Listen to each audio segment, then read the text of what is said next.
Virtualmente todos na Terra, independente de sua religião ou nacionalidade, reconhecem que existe alguma espécie de batalha ocorrendo no mundo entre as forças do bem e do mal.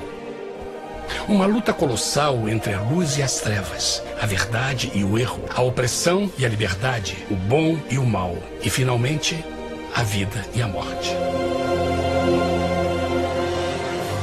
Qual é a história por trás deste evidente paradoxo? Muitas religiões, assim como a Bíblia, ensinam que além deste véu tridimensional do mundo físico que vemos, existe outro mundo espiritual que não podemos ver. Nesta realidade invisível ao nosso redor, se desencadeia uma batalha titânica entre o herói supremo e justo contra o vilão mais cruel e maligno. A grande pergunta é: quem são esses personagens e como e onde começou esta crise cósmica? Este é o maior mistério de todas as épocas e a história mais fascinante e verdadeira que jamais tem sido contada. Esta crise envolve cada pessoa sobre a Terra.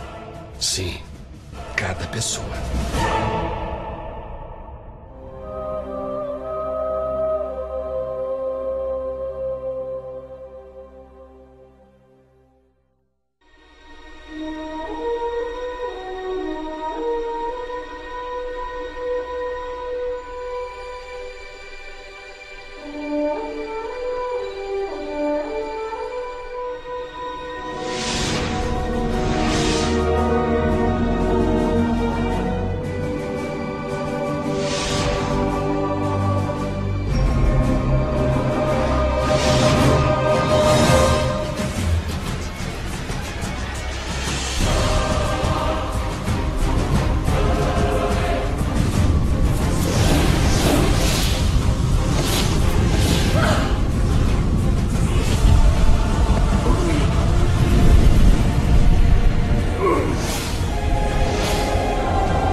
A história humana está repleta de cenas de guerras. E todas as pessoas já experimentaram conflitos. Mas para entender a origem do mal, devemos viajar ao passado para a Primeira Guerra do Universo. Porque esta guerra não aconteceu na Terra. Antes que o nosso mundo existisse, houve uma guerra no céu. Mesmo as palavras guerra no céu soam como uma contradição. É quase inimaginável para nós que pudesse haver batalhas e conflitos entre as criações de Deus no paraíso. O que pode ter causado este conflito celestial? Graças a um livro antigo chamado Bíblia, temos detalhes suficientes para poder juntar as peças e desatar os nós. Mesmo que trágica, é uma extraordinária e bela história de amor que vai desde o princípio dos tempos até tocar pessoalmente a você, a mim e a cada indivíduo na Terra. Nossa história começa há muito tempo atrás na capital do universo. Em um lugar chamado Céu, que estava repleto de seres angelicais que amavam fazer a vontade de Deus.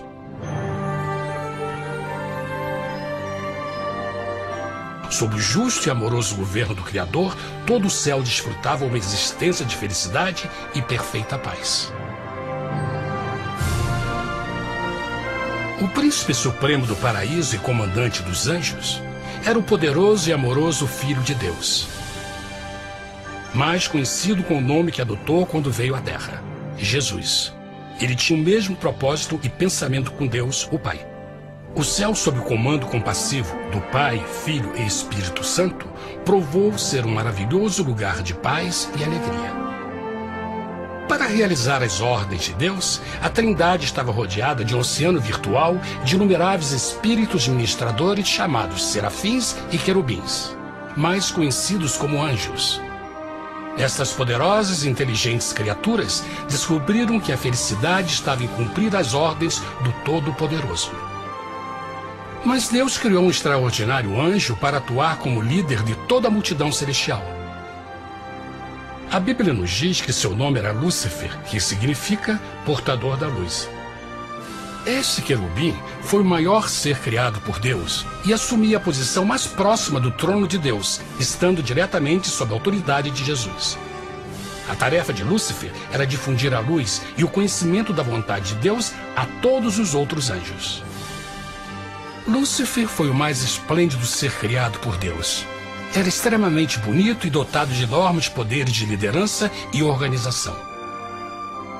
Entre os anjos, ele foi muito admirado, respeitado e amado como amigo. Mesmo assim, Deus previu o mal que Lúcifer estava a ponto de introduzir no reino da luz. Cheio de sabedoria e formosura, de todas as pedras preciosas te cobrias. Tu eras o querubim, ungido para cobrir, e te estabeleci. No monte santo de Deus estavas. No meio das pedras afogueadas andavas. Perfeito eras nos teus caminhos, desde o dia em que foste criado, até que se achou iniquidade em ti. Quando Lúcifer percebeu a sua beleza e poder, seu coração pouco a pouco começou a mudar. Permitiu que seu enfoque se afastasse de Deus e direcionou seu amor para si mesmo. Talvez nunca saberemos completamente como e porquê estas sementes de rebelião germinaram em seu coração. Mas o profeta Isaías nos dá uma visão do pensamento de Lúcifer. Como caíste desde o céu, ó estrela da manhã, filha da alva! Como foste cortado por terra, tu que debilitavas as nações! E tu dizias no teu coração: eu subirei ao céu, acima das estrelas de Deus exaltarei o meu trono. Subirei sobre as alturas das nuvens e serei semelhante ao Altíssimo. Lúcifer, aos poucos, começou a cobiçar o poder de Deus, mas não sua personalidade. Ao pensar em suas próprias habilidades e belezas extraordinárias, os perversos tentáculos do orgulho e vaidade congelaram sua mente. Este ressentimento e inveja fizeram com que ele violasse a lei sagrada de Deus e se rebelasse contra seu governo. Precisamos fazer uma pausa e esclarecer algo. Desde o princípio, Deus ordenou que as leis da física governassem o mundo material em que vivemos. Sem essas leis naturais, o universo seria um caos. Do mesmo modo, as leis morais de Deus sempre têm dado segurança e estabilidade ao cosmos. Alguns pensam que os 10 mandamentos não existiram, até que o Senhor os entregou a Moisés no Monte Sinai. Mas as Escrituras nos ensinam que os princípios das leis de Deus sempre existiram por toda a eternidade, pois são a base fundamental de seu reino de amor. Seguros todos os seus mandamentos, permanecem firmes para todo sempre e são feitos em verdade e retidão. Os 10 mandamentos são um resumo das características de um Deus de amor. Os primeiros 4 mandamentos descrevem quem é Deus, seu poder, seu território e autoridade. Os últimos 6 descrevem como é Deus, sua honestidade, sua pureza, sua fé. Todas estas coisas sempre foram verdade e sempre serão verdade. Agora, pela primeira vez na história da eternidade, Lúcifer começou a violar estes princípios perfeitos. Lúcifer sabia que se fosse compartilhar o poder e status de Deus, necessitaria de apoio. E deu início ao trabalho. Começou sorrateiramente a circular entre os outros anjos, plantando sementes de dúvida e descontentamento a respeito da liderança de Deus, ao mesmo tempo em que, sutilmente, revelava suas próprias virtudes. Ele insinuou que Deus abusava de seu poder divino e suas leis restringiam a verdadeira liberdade e felicidade de suas criaturas. Com seu raciocínio audaz e poder de influência, Lúcifer pôde persuadir a um grande número de anjos a se unirem para seu motim. Talvez se perguntem, como tantos anjos inteligentes puderam seguir esse desertor? Bom, lembrem que até esse ponto nenhum anjo tinha escutado uma mentira. E nesse primeiro estágio da rebelião, os anjos não perceberam a obsessão de Lúcifer em assumir a posição de Deus. Não sabiam que finalmente ele planejaria a tortura e o assassinato do Filho de Deus na cruz com a intenção de ocupar o seu trono. Estranhamente, Lúcifer pensou que poderia ocultar seus verdadeiros propósitos de Deus. Ai dos que querem esconder profundamente o seu propósito do Senhor e fazem as suas obras às escuras e dizem: quem nos vê e quem nos conhece? Não pense nem por um momento que a rebelião de Lúcifer surpreendeu Deus e o pegou desprevenido. O Senhor sabe de todas as coisas e os pensamentos de suas criaturas. Ele entendia exatamente o que estava se passando pela mente de Lúcifer. E piedosamente Deus advertiu o desgarrado anjo do perigo. Mas no final, o orgulho e a vaidade não permitiram que Lúcifer se arrependesse. Então, iniciou a rebelião total contra Deus em vez da humilde obediência. Alguns podem perguntar: isso significa que Deus criou um anjo defeituoso? Não, mas ele criou Lúcifer com livre-arbítrio. Verão que o livre-arbítrio é uma coisa maravilhosa, mas também muito perigosa, incluindo o risco de uma rebelião e a possibilidade de que o amor de Deus seja rejeitado. Vejam que o amor real não pode vir de uma criatura pré-programada e não pode ser forçado, deve ser voluntariamente dado. Por exemplo, mesmo que seja bonito este cachorro robô, na verdade, nunca poderá amar-me. Posso fazer que pareça que me ame, mas só estará seguindo instruções pré-programadas. Não tem opção. Por outro lado, este pequenino está realmente feliz em ver-me. Ele decidiu dar-me seu afeto. E com o tempo, nossa relação se fará mais forte, enquanto eu ame e cuide bem dele. Do mesmo modo, um Deus de amor só quer amor verdadeiro de suas criaturas. E para que isso aconteça, elas precisam ter o livre-arbítrio. A rebelião de Lúcifer é a maior evidência de que ele tinha esta liberdade. Agora, a grande pergunta é: como Deus enfrentaria esta crise? Como lidaria com Lúcifer e com os milhões de anjos que se uniram nessa rebelião? Muitos questionam: por que Deus não acabou imediatamente com a rebelião? Afinal, ele poderia facilmente vaporizar Lúcifer com um raio. Mas isto teria solucionado o problema? Não, pelo contrário. Isso só teria intensificado as dúvidas e suspeitas que Lúcifer havia plantado na mente dos anjos. Lembrem que Lúcifer sabia, como ninguém mais, da engrenagem interna do governo de Deus. Sua destruição seria vista como parte de uma grande armação, e a razão que o motivou a servir Deus teria sido o medo da represália e não o amor. O Senhor sabia, na sua sabedoria, que a melhor forma de enfrentar a crise era permitindo que tudo seguisse o seu curso. Esta seria a única forma de se assegurar que o mal não se ergueria outra vez. Deixai crescer ambos juntos até a ceifa. E por ocasião da ceifa, direi aos ceifeiros: colhei primeiro o joio e atai-o em molhos para o queimar, mas o trigo ajuntai-o no meu celeiro. Na parábola do joio e do trigo, Jesus descreve que um tempo de crescimento é necessário para que uma planta revele sua verdadeira natureza. No seu entendimento infinito, Deus sabia que com o tempo, o caráter real de Lúcifer seria exposto e que os amargos frutos de sua rebelião seriam vistos. Até agora, os cidadãos do universo não estavam familiarizados com o pecado e até onde os levaria. Mas isso mudaria quando eles vissem por si mesmos sua terrível natureza autodestrutiva. Afinal, a sabedoria e o amor do governo de Deus seria para sempre confirmado e o universo estaria seguro. Quando Lúcifer e seus seguidores revelaram abertamente sua rebelião, o Senhor soube que não haveria paz se permitisse que eles ficassem no céu. Deveria impor um limite, entrar em ação e enfrentar os rebeldes. Mas Lúcifer e seus seguidores nunca sairiam por vontade própria ou pacificamente. O passo seguinte foi a guerra. houve batalha no céu.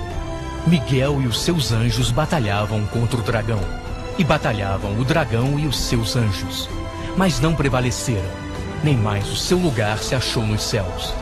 E foi precipitado o grande dragão, a antiga serpente, chamada o Diabo e Satanás, que engana todo mundo. Ele foi precipitado na terra, e os seus anjos foram lançados com ele. A Bíblia não revela exatamente que tipo de armas foram usadas durante este conflito cósmico. Mas esta guerra foi como nenhuma guerra que os olhos mortais já viram. Apocalipse 12:4 nos diz que finalmente Lúcifer e 1/3 dos anjos de Deus foram expulsos do paraíso.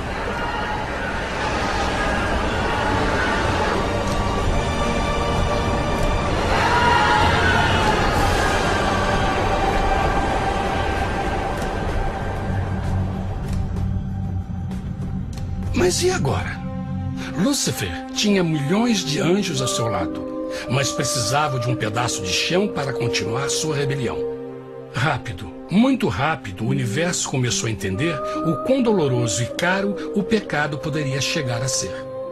Mas a guerra não tinha terminado, apenas começava. Lúcifer, o portador da luz, agora virou Satanás, o adversário.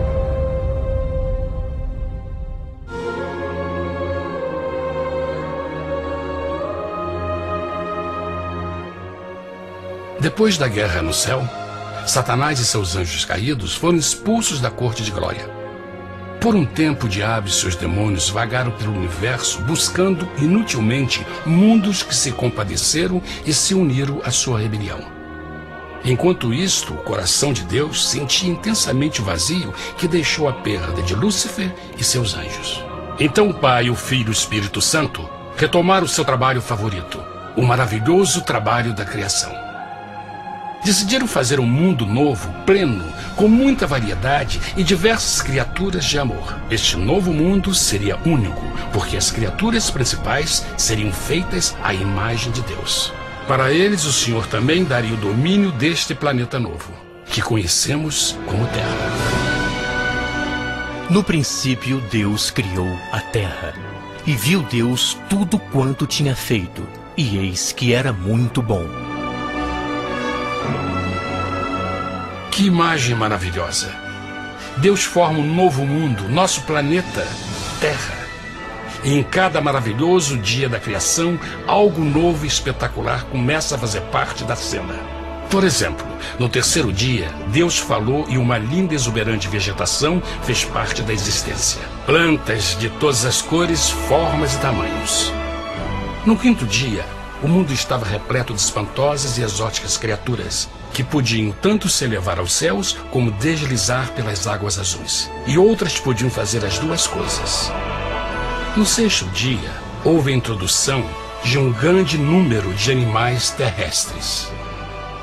Desde o gigante elefante até o pequeno esquilo, cada um encontrou um lugar nesse novo planeta para viver em harmonia com o resto da criação. E também no sexto dia, Deus criou o homem. E disse Deus: façamos o homem à nossa imagem conforme a nossa semelhança. E formou o Senhor Deus o homem do pó da terra, e soprou em suas narinas o fôlego da vida, e o homem foi feito alma vivente. E plantou o Senhor Deus um jardim no Éden, do lado oriental, e pôs ali o homem que tinha formado.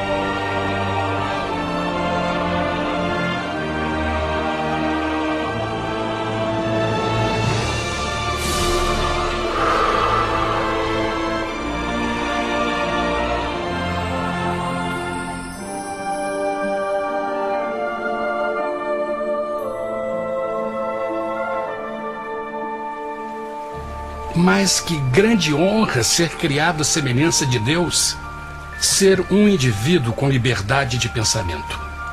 No princípio, o homem não percebia a sua nudez. Provavelmente porque antes do pecado ele estava vestido de glória e luz.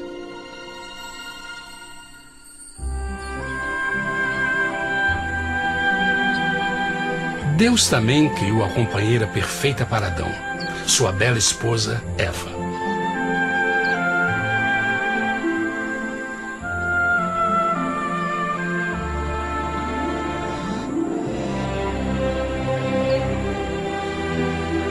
O feliz casal foi colocado em um magnífico jardim perfeitamente projetado para aumentar sua felicidade. Para Adão e Eva e as outras criaturas da terra, também foi dado o privilégio divino de procriar a sua própria imagem. A intenção de Deus foi que a raça humana tivesse domínio sobre este paraíso perfeito para sempre. Eternamente felizes e saudáveis, trabalhariam com a flora do jardim de Deus, enquanto desfrutariam o afeto e companhia de todas as criaturas sob seus cuidados. O ambiente que nossos primeiros antepassados experimentaram foi muito diferente do mundo de hoje. As rosas não tinham espinhos, os insetos não mordiam nem picavam, e os leões e as ovelhas brincavam juntos. Mas a grande bênção era os humanos viverem em perfeita harmonia com seu Criador. A cada 7 dias, Adão e Eva descansavam de seu prazeroso trabalho e gozavam de uma comunhão com a visita de seu Criador. Era um mundo esplêndido e maravilhoso. E esse estado de felicidade teria continuado eternamente se nossos primeiros parentes tivessem mostrado fidelidade com uma simples prova. Mas da árvore do conhecimento do bem e do mal, dela não comerás, porque no dia em que dela comeres, certamente morrerás. Visto que o adversário havia contaminado o universo com sua rebelião, o Senhor viu a necessidade de uma simples prova de amor e lealdade. Lembrem que os anjos bons acabaram de ver 1/3 de seus amigos serem expulsos do céu durante a guerra. Como estariam seguros de que esses novos humanos não se uniriam a Lúcifer e causariam problemas? Então o Senhor plantou uma árvore no jardim, uma árvore cujo fruto não deveria ser comido sob pena de morte. Ao passar por esta simples prova de obediência, Adão e Eva mostrariam a lealdade para com Deus e a fé em sua palavra. Ainda mais, era uma prova de amor. Por isso, Jesus disse em João 14, se me amais, guardais meus mandamentos. Mas alguém mais soube desta prova de fé e estava determinado a usá-la em seu favor. Satanás estava com inveja dos humanos que desfrutavam da bendita vida que ele perdeu. Sua feliz existência estava em total contraste com a sua, que agora estava cheia de culpa, pecado e miséria. Com ressentimento e raiva, não estava disposto a deixar o casal em paz, pois o pecado sempre buscará arrastar a outros consigo.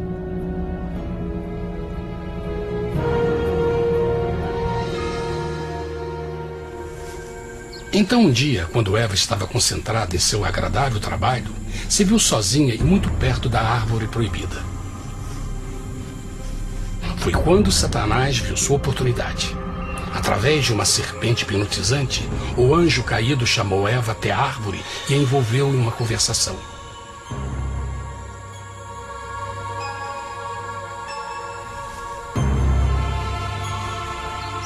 Suas palavras encantadoras foram cuidadosamente calculadas para gerar desconfiança a Deus.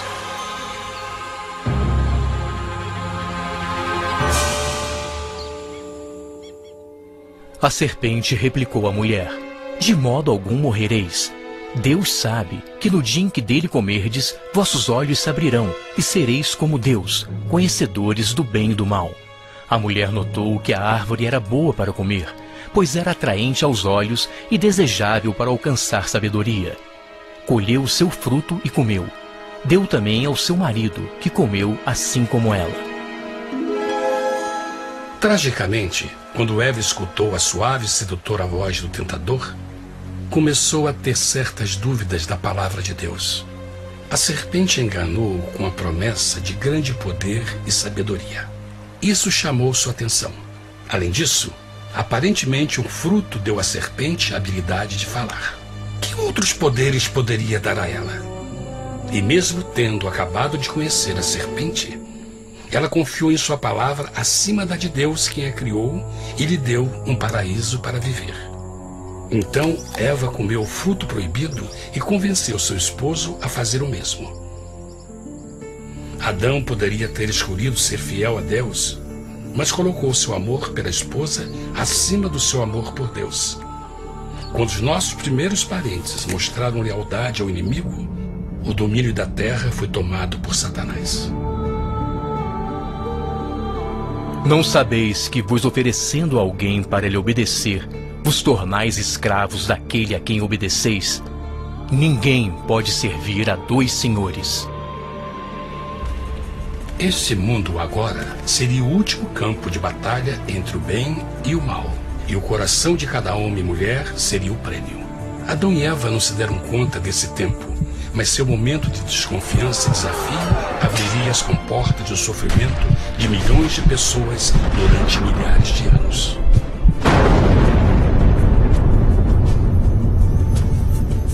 Portanto, como o pecado entrou no mundo por um homem, e por ele a morte, e assim a morte transmitiu-se a todos os homens naquele em quem todos pecaram.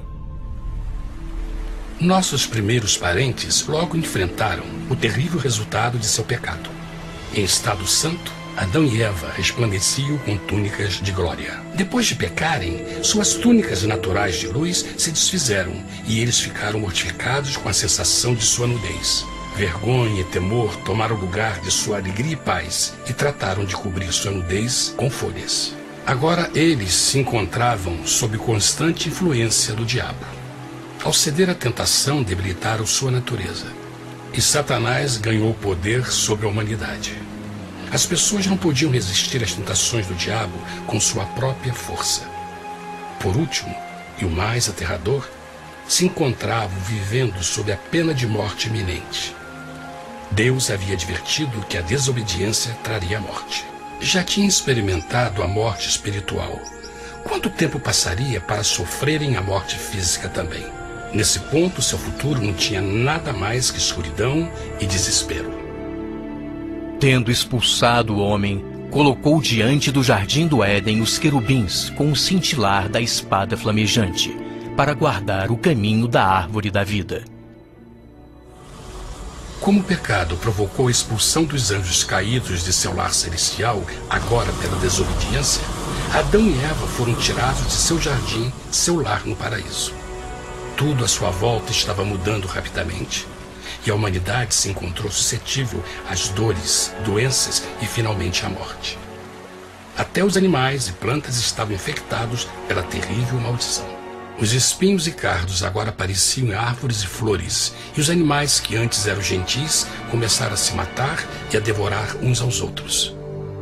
O pior resultado foi que o pecado separou a humanidade de Deus. Mas vossas iniquidades cavaram um abismo entre vós e vosso Deus. São vossos pecados que ocultaram de vós sua face, para não vos escutar. Na criação, foram dados a Adão e Eva a honra de falar com os anjos, e até com o Filho de Deus cara a cara. Mas Deus é tão puro e santo que nenhum mal pode existir na sua presença. Agora que os primeiros humanos tinham pecado, Deus afastou sua santa presença deles para a sua própria proteção. O pecado tinha queimado uma parte da alma do homem que já não podia ver a dimensão espiritual. Deste momento em diante, a comunicação com o céu seria limitada. Mesmo com todas estas maldições caindo sobre Adão e Eva, o coração do Senhor se encheu de compaixão. A lei que haviam violado não poderia ser alterada para salvá-los, pois é tão sagrada e imutável como Deus mesmo. O Senhor sabia que havia só uma maneira na qual o homem podia se redimir. Então um plano foi revelado, nascido do fundo do coração de Deus. Um plano para salvar o homem de seu encontro com a morte eterna e restaurar tudo que estava perdido com o pecado. Seria de grande intensidade, alcance e poder, mas seria um plano que também implicaria num enorme sacrifício. O amor de Deus para conosco se manifestou por ter enviado ao mundo seu Filho unigênito, a fim de vivermos por ele. Nisto consiste o amor, não em termos nos amado a Deus, mas em ele nos ter amado e enviado seu Filho para se sacrificar por nossos pecados. As Escrituras claramente ensinam em Romanos 6:23, o custo do pecado é a morte.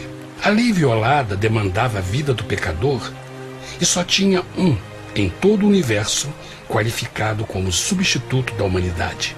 O Criador só podia pagar a dívida de suas criaturas tomando seu lugar. Então Jesus Cristo, o Filho de Deus, concordou em deixar a pureza, glória e segurança do céu. Ele viria para morrer em nome do homem em seu malvado e renegado planeta. Ele nasceria como um inocente e indefeso bebê, suportaria uma vida de dor e vergonha e mesmo assim viveria uma perfeita e vitoriosa vida. Finalmente, ele teria uma morte humilhante para poder ser o substituto da humanidade caída. Por seu sacrifício, a humanidade incrivelmente receberia uma nova oportunidade de ter a vida eterna. Seu sangue seria o resgate para um mundo raptado por Satanás.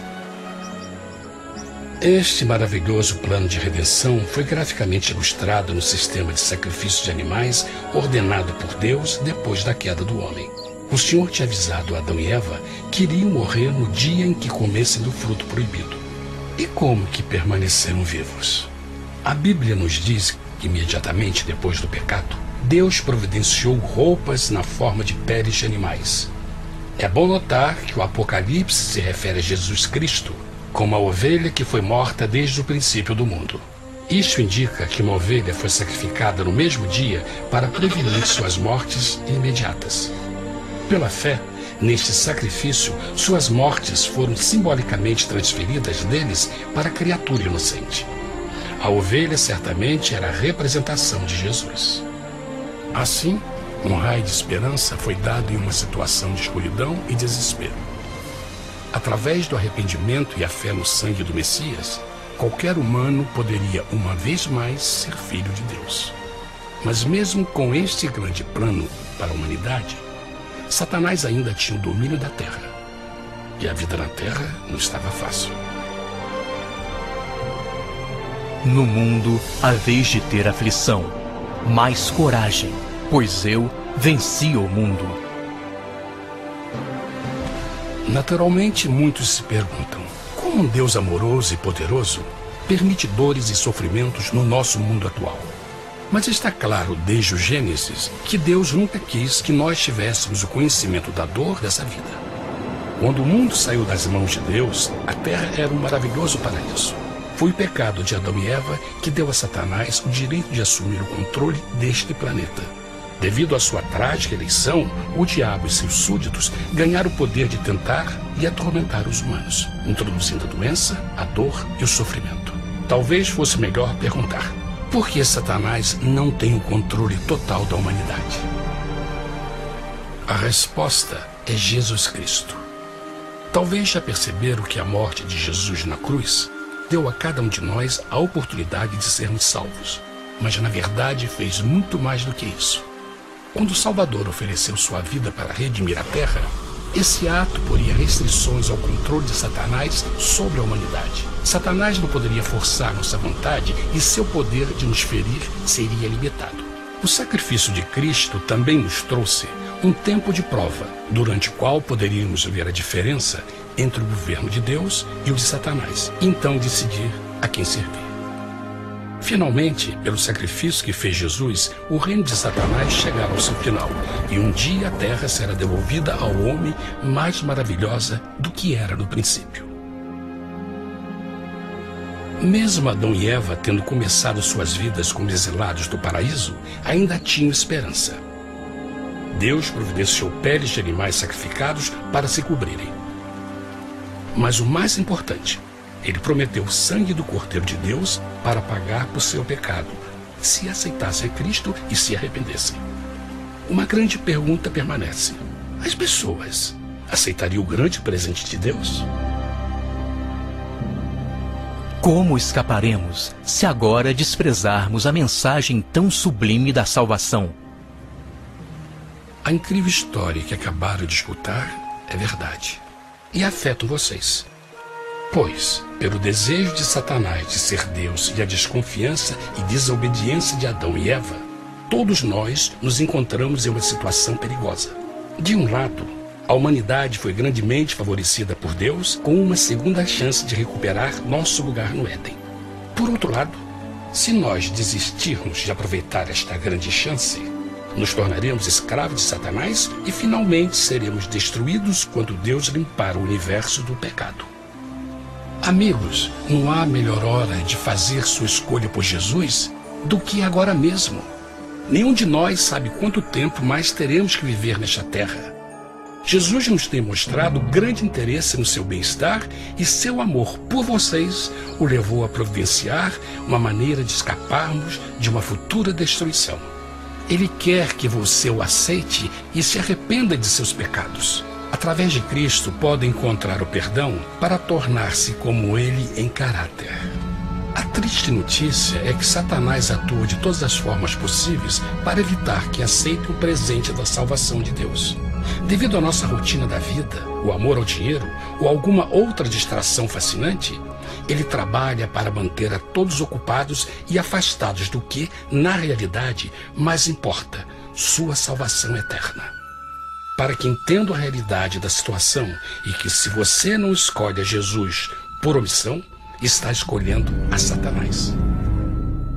Mesmo que a terrível escolha de Adão e Eva nos traga morte e miséria, vocês agora podem tomar uma melhor decisão. Deus está oferecendo uma paz que satisfaz o anseio mais profundo de sua alma e uma alegria que não encontrará nas atribulações deste mundo. O desejo que tem o coração de Deus é que seja salvo e esteja com Ele no paraíso. Mas o único que pode mantê-lo fora do céu é você. Imagine a tragédia que seria se você recusasse este precioso presente. Você pode decidir hoje e aceitar a salvação que Deus prometeu. Na verdade, nesse momento, pode aceitar a vida eterna através de Jesus Cristo. Posso convidá-lo para que acompanhe agora mesmo em uma simples oração, aceitando sua maravilhosa oferta? Por favor, repita depois de mim. Querido Pai Celestial, venho a Ti agora e humildemente pedir Teu perdão. Senhor, confesso que sou um pecador e violei Tua santa lei. Entendo que a pena por esse pecado é a morte. Acredito que Jesus Cristo sofreu e morreu na cruz para receber o castigo por todos os nossos pecados. Acredito que Jesus ressuscitou e eu o aceito como meu Salvador pessoal. A partir deste momento em diante, Te dou o meu coração e o aceito como Senhor da minha vida. Por favor, perdoa todos os meus pecados e envia Teu Espírito para ajudar-me a fazer a Tua vontade. Te agradeço por Teu grande amor e aceito Teu presente da vida eterna. E eu oro tudo isso em nome de Jesus. Amém.